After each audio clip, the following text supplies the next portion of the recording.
Qui est Martin Shkreli, l'homme le plus détesté des États-Unis?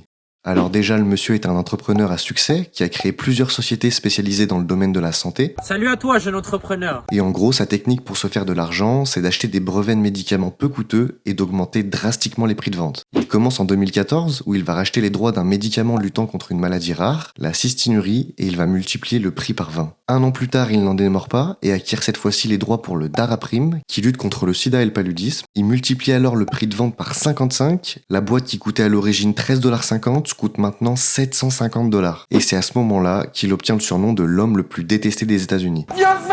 En parallèle de tout ça, il va aussi mener un combat contre le rap américain. Déjà, il a annoncé vouloir racheter les droits de l'album de Kanye West, The Life of Pablo, juste avant sa sortie, afin d'éviter qu'il soit commercialisé auprès du public. Il va aussi acheter pour 2 millions de dollars le dernier album du Wu-Tang Clan, Once Upon a Time in Shaolin, édité à un seul et unique exemplaire, et il va menacer de le détruire sur Twitter, juste pour rendre fou les gens. La plateforme est d'ailleurs son grand terrain de jeu, puisqu'il a proposé 5 000$ à ses followers pour le premier qui lui ramènerait une mèche de cheveux de Hillary Clinton. Je vais monter une équipe, on va t'attraper! Dernière info plutôt drôle, il a été condamné à 7 ans de prison pour fraude boursière, et en mai 2020, il a quand même annoncé qu'il pensait avoir le remède contre le Covid-19 afin d'être libéré temporairement. Évidemment, ça a été rejeté.